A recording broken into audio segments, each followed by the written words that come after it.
जब हम किसी पर नाराज होते हैं तो हम वास्तव में उस पर क्रोध कर रहे होते हैं, और वो क्रोध हमारे भीतर उस व्यक्ति के लिए एक संघार की भावना को जन्म देता है।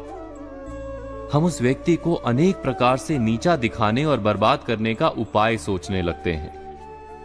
हम इस पर कभी विचार नहीं करते कि एक व्यक्ति पर अपनी नाराजगी के चक्कर में हम खुद अपने ही शत्रु बनते जा रहे हैं।